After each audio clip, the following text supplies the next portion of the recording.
Good afternoon, everyone, and welcome to English Storytime with Mark. I'm Mark.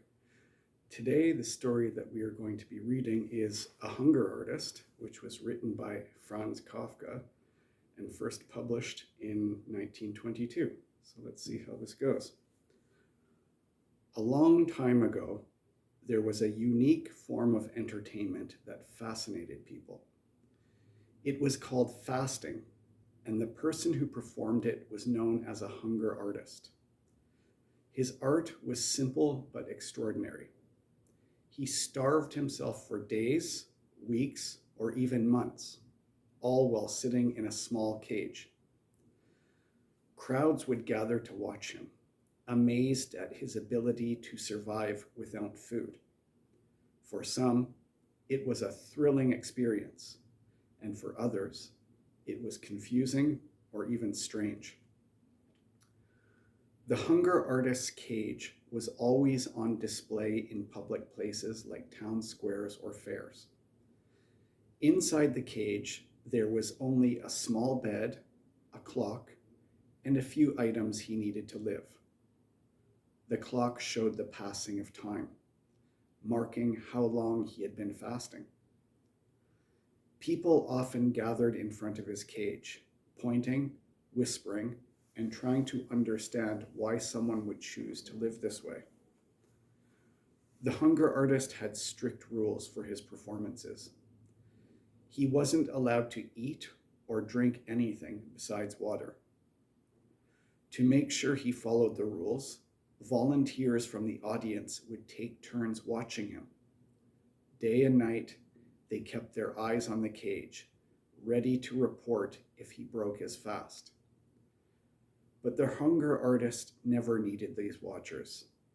He took pride in his discipline and believed that fasting was an art form, something he was meant to do.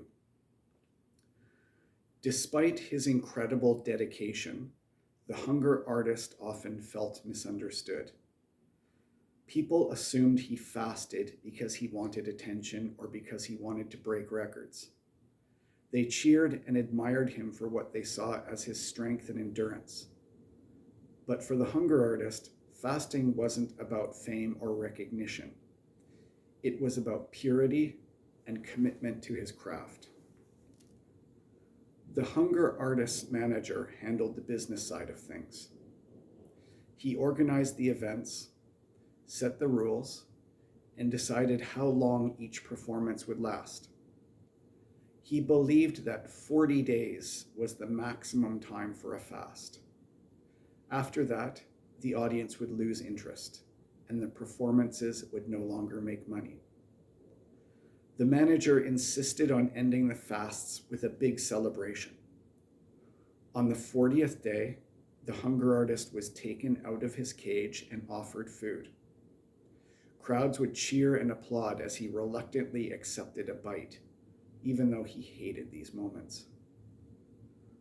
The hunger artist wanted to fast for longer, but his manager wouldn't allow it. He felt that nobody truly appreciated the depth of his art.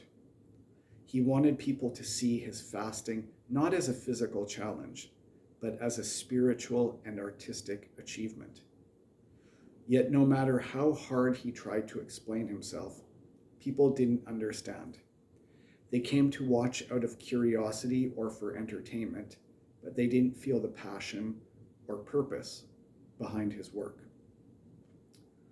Over time, things began to change. The public's interest in hunger artists faded. New and exciting forms of entertainment took their place. Performers with colorful costumes, daring stunts, and loud music became more popular. The hunger artist, once a celebrated figure, was now ignored. People walked past his cage without even looking inside. Feeling abandoned, the hunger artist decided to leave his manager and try his luck on his own. He joined a traveling circus, hoping that the constant flow of visitors would bring new audiences to his art. But life in the circus was far from what he had imagined. His cage was placed near the animal exhibits, where it was easily overlooked. Visitors were more interested in the roaring lions, playful monkeys, and exotic animals than in a man quietly starving in a corner. I can't imagine why. The hunger artist didn't complain, though. In a way, he felt free. Without his manager's rules, he could fast for as long as he wanted. Nobody stopped him after 40 days, and nobody interrupted his focus. He was finally able to dedicate himself fully to his art. As the days turned into weeks, the hunger artist grew weaker and thinner. Few people noticed him anymore. His cage, once the center of attention, now seemed invisible. Children would occasionally stop and stare, asking their parents why the man in the cage looked so tired, but the parents usually shrugged and moved on. One day, a circus worker realized that nobody had been paying attention to the hunger artist for a long time. Out of curiosity, he approached the cage and was shocked to find the hunger artist lying motionless on the straw. The worker called for help, and a small group gathered around the cage. The hunger artist, barely able to speak, looked up at them. Someone asked him why he had chosen this life. Why did he fast for so long, even when nobody cared? With great effort, the hunger artist answered, "I never found any food that I liked. If I had, I would have eaten it." These words surprised the onlookers. They had always thought the hunger artist was doing this for fame or money. They didn't realize that his fasting was a deeply personal quest, born out of dissatisfaction with the world around him. Shortly after, the hunger artist passed away.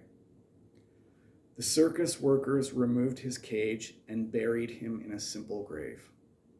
They didn't hold a ceremony or put up a marker. To them, he was just another part of the circus, a forgotten performer whose time had passed.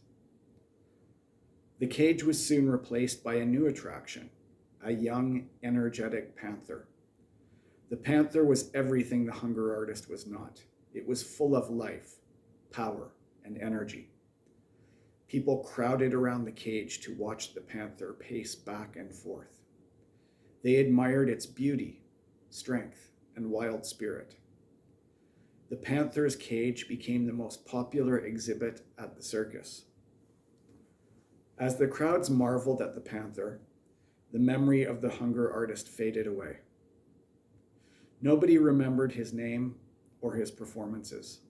His art, once a source of wonder and curiosity, was now lost to time. But for the hunger artist, this didn't matter. In his own way, he had lived his life exactly as he had wanted, even if the world never understood him. So that was A Hunger Artist by Franz Kafka. I hope that you will feel inspired to read the original story and that you have enjoyed the version that I have written for you. I hope you all have a great day. Please don't forget to like, share, and subscribe.